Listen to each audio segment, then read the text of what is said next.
Primero que nada me gustaría abordar qué es el Parkinson. Esta es una enfermedad neurodegenerativa la cual está caracterizada por la presencia de síntomas motores. Estos pueden ser el temblor en estado de reposo, la rigidez, la lentitud y la disminución de los movimientos y las alteraciones ya sea en la marcha o en la postura. Además, en el Parkinson se pueden presentar otros síntomas motores que son la disarquia, que es la dificultad para articular, facies máscara, que es cuando una persona no puede mostrar expresiones, la disfagia, que es la dificultad para tragar, y la micrografía. Van escribiendo poco a poco mucho más chiquito los pacientes. Ahora, además se pueden presentar síntomas no motores. Estos pueden ser trastornos del ánimo, sudoración excesiva, hiposmia, que es cuando empieza a haber ciertas dificultades para detectar olores. También hay problemas en el sueño, problemas cardiovasculares, hipofonía, que es este momento en el que las personas empiezan a hablar con un tono muy bajo y no se dan cuenta. Y además se pueden presentar trastornos cognitivos y una demencia. Ahora, me gustaría compartirles que mucho antes de los síntomas motores ahora se ha visto que se pueden presentar otros signos que nos indican que en algún momento podría una persona tener Parkinson. Estos signos de inicio temprano pueden ser estreñimiento, mareos o desmayos, la micrografía que les había dicho, pero es de un día a otro que la persona realmente esté haciendo la letra mucho más pequeña. Puede ser incontinencia de orina, la dificultad para percibir olores y además problemas de sueño muy crónicos o la depresión. La razón por la que en específico, por ejemplo, la depresión sea un signo de alerta antes de que una persona pueda tener Parkinson es porque los circuitos cerebrales que regulan una sustancia llamada dopamina se encuentran afectados tanto en la depresión como en el Parkinson. La misma sustancia se encuentra alterada. Entonces, si nosotros sabemos que una persona ha tenido muchos episodios de depresión y esa sustancia no está funcionando bien, nos puede indicar que a la larga el Parkinson también se puede presentar. Ahora, me gustaría platicarles de la neuropsicología y cómo nosotros abordamos esto en la enfermedad del Parkinson. En el Parkinson lo que se ven afectadas son diferentes funciones cognitivas. ¿Y qué son estas? Son las capacidades que tenemos para nosotros percibir y procesar la información que recibimos del medio y que nos ayudan a dar una respuesta. Entonces, de cierta manera nos ayudan a aprender y también a adaptarnos al medio. La neuropsicología tiene como objetivo determinar qué tanto están afectadas estas funciones, cuáles son las que se están afectando y entonces a través de una evaluación neuropsicológica podemos realizar esto. Se hacen varias actividades y ejercicios para saber qué funciones están afectadas y a partir de ello se va a hacer un plan de intervención llamado rehabilitación cognitiva, en donde se va a buscar hacer muchas actividades en un periodo largo de tiempo, en donde el paciente va a estar estimulando su cerebro y de cierta forma vamos a buscar desacelerar el deterioro que normalmente se podría presentar. Las funciones cognitivas afectadas en el Parkinson son la atención, la memoria, las habilidades visoespaciales, las funciones ejecutivas y la velocidad de procesamiento. Por un lado tenemos a la atención, que es la capacidad de poderse dirigir a un estímulo, ¿no? Tal cual poder atender a algo que tengo que hacer y poderme concentrar. Las personas que tienen Parkinson tienen mucha dificultad para cambiar algo llamado el foco atencional. Eso quiere decir que no puedo atender a más de una cosa a la vez o no puedo cambiar de actividad y regresar a lo que yo estaba haciendo. Entonces, por ejemplo, si de repente yo estoy escribiendo algo, me llega un mensaje y quiero ver mi celular, no soy capaz de ver ese mensaje y luego regresar y saber qué es lo que estaba escribiendo. Les cuesta mucho trabajo. Además, les cuesta trabajo concentrarse. Entonces, es necesario que cuando realicen una actividad no haya estímulos que los puedan afectar o distraer. Alguna de las intervenciones que les puedo compartir ahora rápidamente para trabajar la atención es que los pacientes o las personas que tengan Parkinson realicen una tarea a la vez. ¿Por qué? Porque eso va a ayudar a que se puedan concentrar en una tarea, como les había comentado, y evitar los distractores como ruidos o que haya muchos estímulos si están en la cocina y que haya muchas cosas alrededor de ellos, si están en un escritorio y hay muchas fotos, hay muchas cosas alrededor, lápices, etcétera, y tienen que aparte de realizar una tarea, va a ser muy difícil que se puedan concentrar con todos esos estímulos alrededor. Ahora me gustaría platicarles de la velocidad de procesamiento. Esta es la capacidad o el tiempo de respuesta que yo tengo cuando me piden hacer una tarea. ¿Qué tan rápido reacciono y cuánto tiempo me tardo en hacer esa tarea?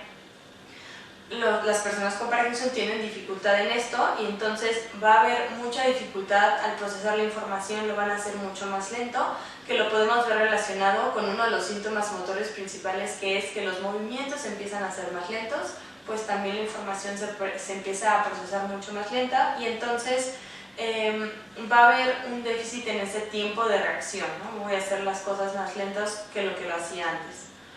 Y bueno, alguna de las acciones que podemos tomar es que la persona pueda repetir constantemente las actividades, porque de cierta forma se van a automatizar esas tareas, ¿no?, que nosotros queremos. Si repetimos y repetimos y repetimos, probablemente lo vayan a poder hacer más rápido. Y bueno, también identificar ciertas estrategias compensatorias que nos puedan ayudar a hacer esa actividad mucho más eficiente. Si yo sé que al cocinar me tardo mucho, si no saco los ingredientes al principio, y entonces en lo que me acuerdo cómo iba la receta y voy haciéndolo poco a poco, pues me voy a tardar más. Tal vez voy a sacar primero los ingredientes, después voy a hacer el procedimiento y al final, por ejemplo, limpio, ¿no? O si quiero ir al supermercado, entonces hago una lista antes para saber qué es lo que voy a comprar y entonces es mucho más rápido. Son ciertos tips que nos pueden ir ayudando para que el paciente se estructure y no le tome tanto tiempo hacer las cosas y no se desorganice. Además, un proceso afectado, como les había comentado, son las habilidades visoespaciales. Esta es la capacidad que yo tengo para analizar y manipular las relaciones espaciales mentalmente. Eso quiere decir todo lo que tiene que ver con medir espacios, medir tamaño de objetos, etc.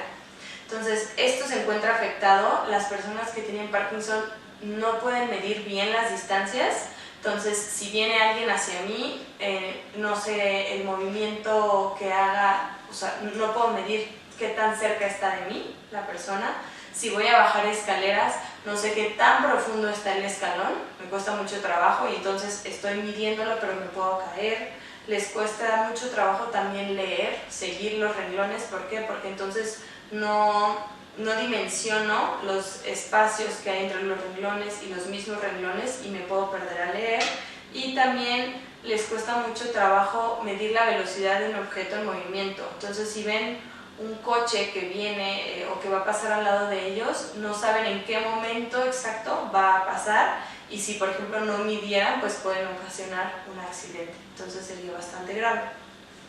Algunas acciones que podemos tomar es que un paciente utilice, por ejemplo, un bastón para caminar y se apoye para medir en las escaleras la profundidad de los escalones, ¿no? Y entonces así pueden medir en dónde va el pie, o cuando van a tomar un objeto, con una mano intentar tomarlo y con otra medir dónde está esa distancia, porque así poco a poco podemos estimular al cerebro y ayudarlo a que mida esa distancia. Por otro lado, por ejemplo, en la terapia utilizamos un tangram, que son figuras que forman un cuadrado, son diferentes figuras y de diferentes tamaños, y entonces lo que se puede buscar es que la persona tenga que crear figuras o lo ponemos a que copie una figura que nosotros hagamos, y entonces tienen que calcular cómo estas figuras van a ir integradas y eso les puede ayudar mucho a largo plazo.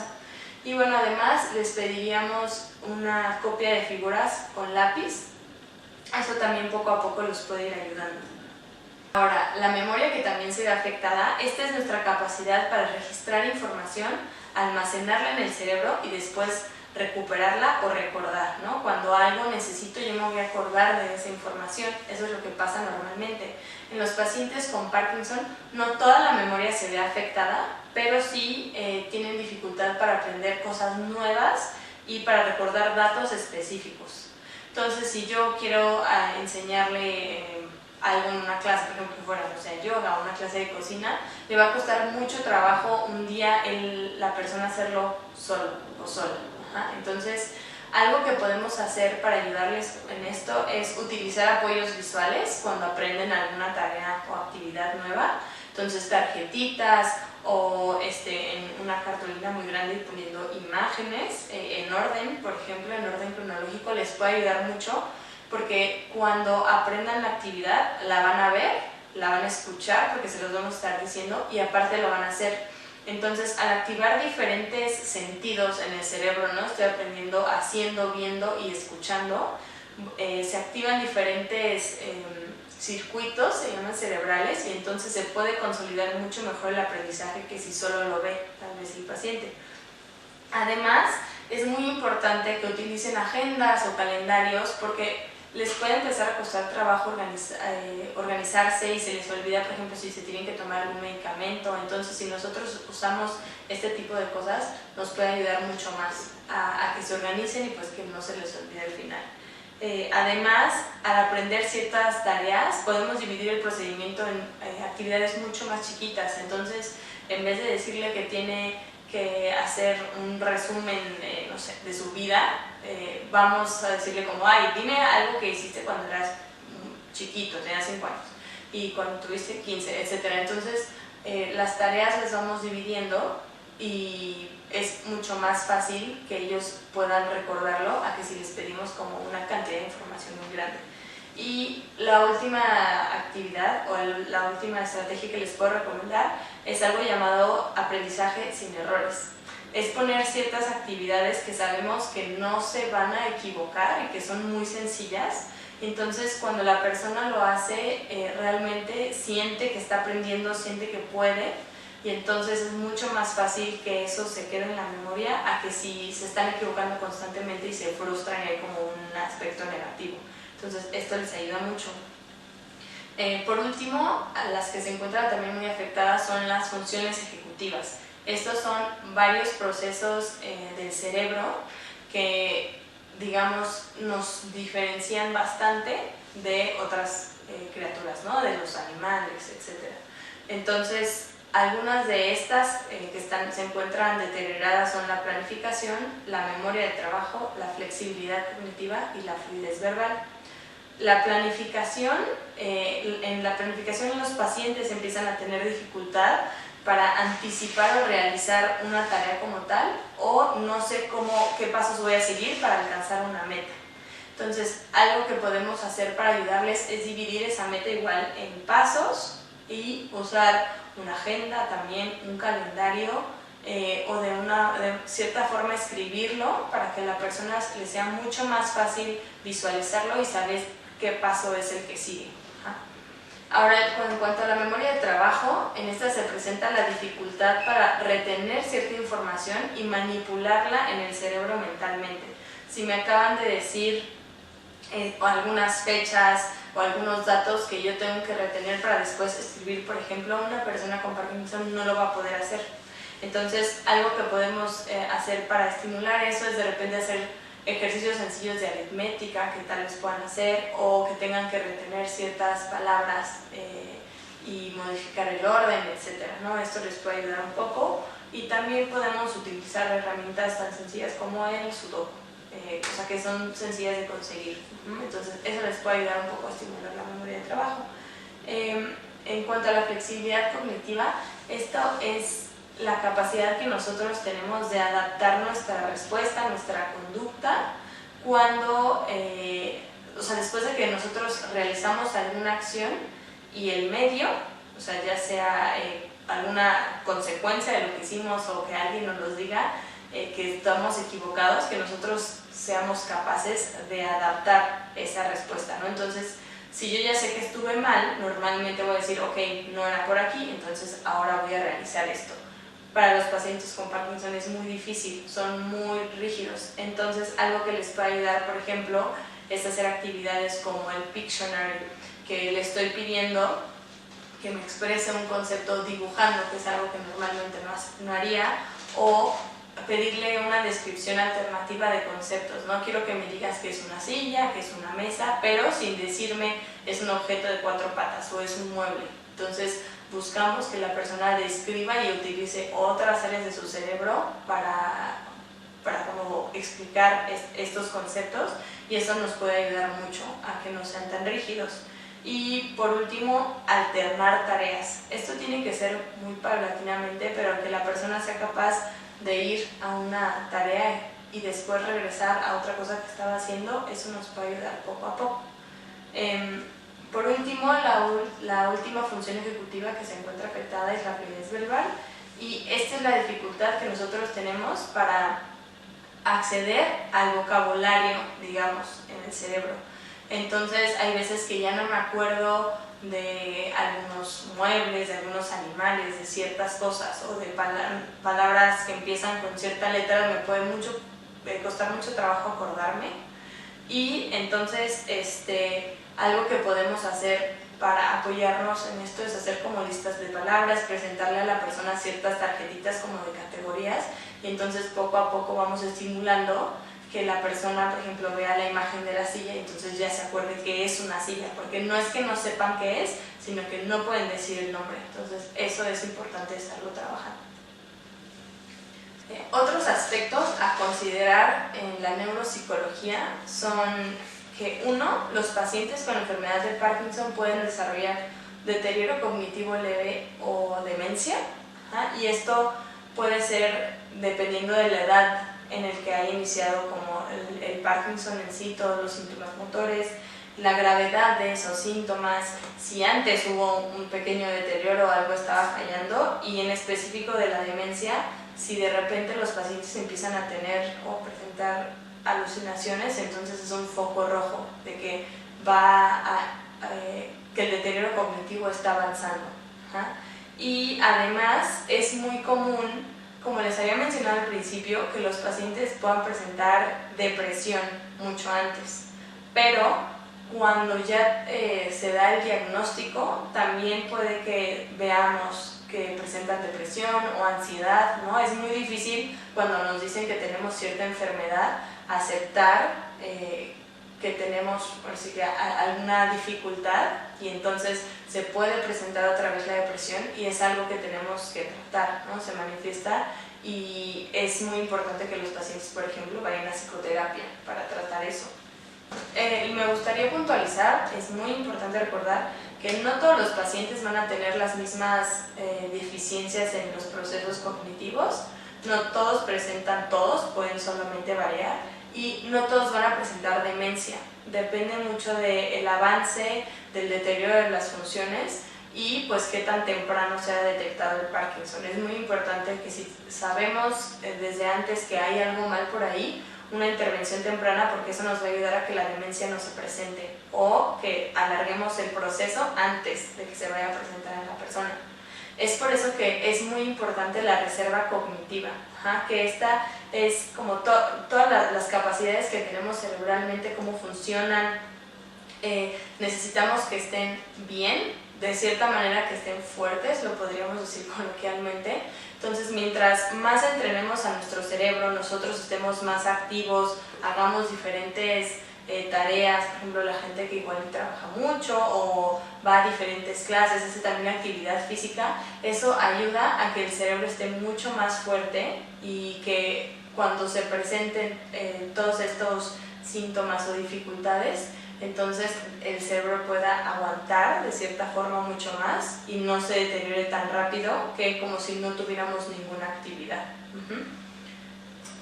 Unas recomendaciones que me gustaría darles para casa, además de las que ya he comentado, es, por ejemplo, a los pacientes les puede ayudar mucho establecer rutinas para tener cierta estructura, colocar objetos cerca, o sea, en una fácil localización, los objetos de uso común. Si yo ya sé que cierta ropa, vasos, libros, etcétera, usa muy seguido, entonces los voy a poner cerca para que les sea mucho más fácil encontrarlos.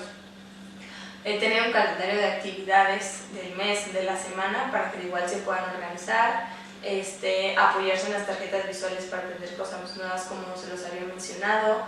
En casa es muy importante retirar todos los muebles que no sean necesarios, porque como sabemos, las personas con Parkinson empiezan a tener problemas al caminar o tienen una postura muy rígida, entonces les cuesta a veces trabajo moverse, y si nosotros tenemos muchos muebles en casa o cosas que les estorben, pues les van a afectar y podemos causar accidentes, ¿no? Se podrían caer y es algo que pues no queremos que se presente.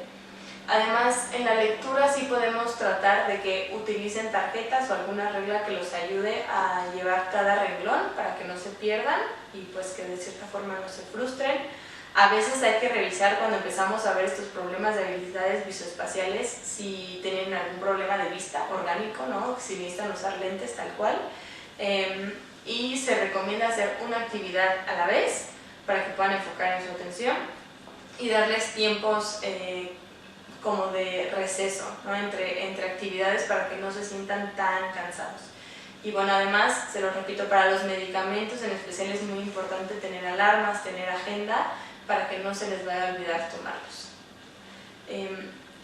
Además, pues algo que me gustaría compartir es que es muy importante que los pacientes tengan un tratamiento interdisciplinario, es decir, que tengan un neurólogo, un neurorehabilitador, un geriatra, un neuropsicólogo, porque así se le va a dar un tratamiento integral al paciente y de cierta forma se va a convertir en su red de apoyo para cualquier cosa que necesiten, tanto el paciente como sus familiares. Y pues este equipo siempre va a trabajar con las características individuales de cada paciente.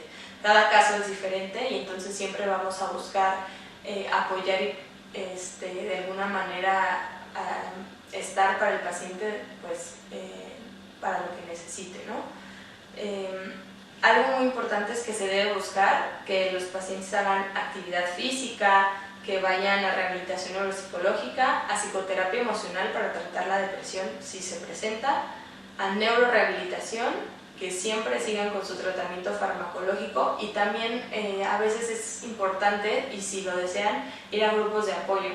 Estos la verdad es que son muy buenos porque las personas pueden sentirse comprendidas y comparten como a veces su duelo o las experiencias que tienen durante la enfermedad con personas que están viviendo lo mismo y se sienten comprendidos, entonces es muy importante. Además, me gustaría compartir qué impacto tiene la enfermedad de Parkinson también en su familia y en los cuidadores. No solamente cuando se da el diagnóstico cambia la vida del paciente, sino también de su familia. Y muchas veces este tema no se toca o no se toma mucho en cuenta o no se le da la información o el apoyo necesario a la familia como tal vez se debería o se podría. Entonces, cuando una persona tiene o le dan el diagnóstico, para la familia cambia y normalmente un familiar, puede ser pareja, hijo, padre o madre, o a veces sí varios, toman este rol de cuidadores, ¿no? Y entonces cambia su dinámica, se afecta toda su área psicosocial de cierta forma y entonces si antes trabajaban tal vez tienen que trabajar menos tiempo, tienen que estar mucho más al pendiente de la persona y tal vez llevarla a ciertos lugares, a sus citas, etcétera, apoyarla en otras actividades y antes no lo tenía que hacer. Entonces es sumamente importante platicarles de todo lo que conlleva este rol y pues cómo les podemos ayudar. Los cuidadores justamente llegan a enfocar toda su energía en la persona, como les decía, o sea, los atienden totalmente y es muy fácil que se descuiden físicamente, emocionalmente y socialmente. Entonces es sumamente importante mencionar que los cuidadores se tienen que cuidar mucho, cuidar su salud, ¿no? Cuidar sus emociones y darles, nosotros les tenemos que dar las herramientas para que puedan hacer así que este rol de cuidador mucho mejor. Si el cuidador no se cuida, suena un poco redundante, pero si no se cuida, después no va a poder cuidar al paciente, entonces es muy importante que esté bien.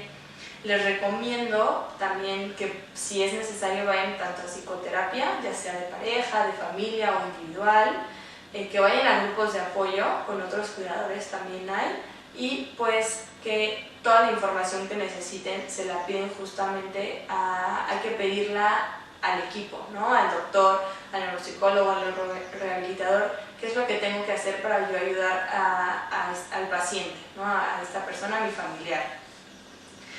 Además, algunos aspectos que me gustaría mencionarles que les pueden ayudar es, no somos perfectos, nadie de nosotros, entonces como cuidador hay veces que somos muy duros y tenemos que aprender a perdonarnos por si de repente cometemos errores. Hay que reconocer que tenemos emociones y que muchas veces nos podemos sentir frustrados o enojados, con impotencia con esta situación, y hay que sentirlo y hay que trabajarlo. Por eso es tan importante la psicoterapia, pero es importante que se tiene que reconocer y es normal. También podemos determinar nuestros límites, porque puede haber ciertas actividades con las que no nos sintamos cómodos y entonces hay que saber cuándo hay que pedir ayuda y a que sí estoy tal vez dispuesto, que sí podría hacer como cuidador y que no. Y lo que no, pues resolverlo, ¿no? Al final se tiene que hacer, pero sí es importante limitar este tipo de cosas. Hay que priorizar tomar descansos, no podemos dedicarnos a la persona 24 horas, ¿no? 24/7, tenemos que descansar. Y también es importante buscar ciertos momentos de alegría y risa y actividades que no tengan que ver con la enfermedad en sí, con el paciente. Eso va a ayudar mucho a estrechar los lazos y a que sea un poquito más llevadero esto, entonces es muy importante hacerlo. Y bueno, por último me gustaría recalcarles la importancia de los grupos de apoyo tanto para los pacientes como para los familiares. Es muy bonito, la verdad, ir a un grupo de apoyo porque les digo, empiezas a hallar ciertas coincidencias, no me siento solo, no soy la única persona que lo vive, obtengo información, hay veces que hay cosas que alguien más ha probado que yo no y tal vez me funcionan, entonces eso puede ser muy interesante. Aprendo a adaptarme a mi diagnóstico y a aceptarlo y veo que hay personas que están viviendo lo mismo que yo y que al final no pasa nada, ¿no? Hay que trabajar en ello, pero es ahorita algo parte de mí y tengo que lidiar con ese padecimiento. Puedo adquirir técnicas, me siento comprendido y vamos a reducir esta estigmatización de la enfermedad. No porque yo tenga Parkinson quiere decir que es algo negativo o que no voy a poder hacer ciertas cosas o todo, ¿no? Que yo me vuelvo una persona inútil porque tengo esta enfermedad. Claro que no, o sea, la persona tiene la misma dignidad y debe de tener todas las oportunidades, entonces pues es muy importante trabajar esta parte, ¿no? No tener tantos prejuicios y entonces encontrar información para llevar todo esto. Y pues por último también se puede socializar mucho y se crean amistades, ¿no? Alguien que tal vez me comprende, me puede ser mucho más fácil hablar de esto con esa persona que con alguien que no lo ha vivido. Entonces esto también es muy bonito de los grupos de apoyo. Y pues bueno, por último, la verdad me gustaría englobar en general de lo que les hablé el día de hoy. Una persona con enfermedad de Parkinson va a presentar tanto síntomas motores como no motores.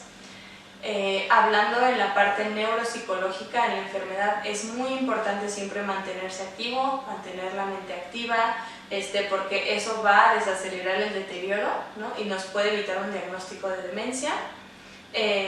Cuando ya hay ciertas afectaciones cognitivas o para evitar todo eso, tenemos que atender a rehabilitación neuropsicológica, es muy importante. Y pues además hay que recibir una intervención multidisciplinaria y hacer una red de apoyo para todos los pacientes. Les agradezco mucho su tiempo, el haberme escuchado y cualquier duda que ustedes tengan pueden contactarme sin ningún problema. Muchas gracias.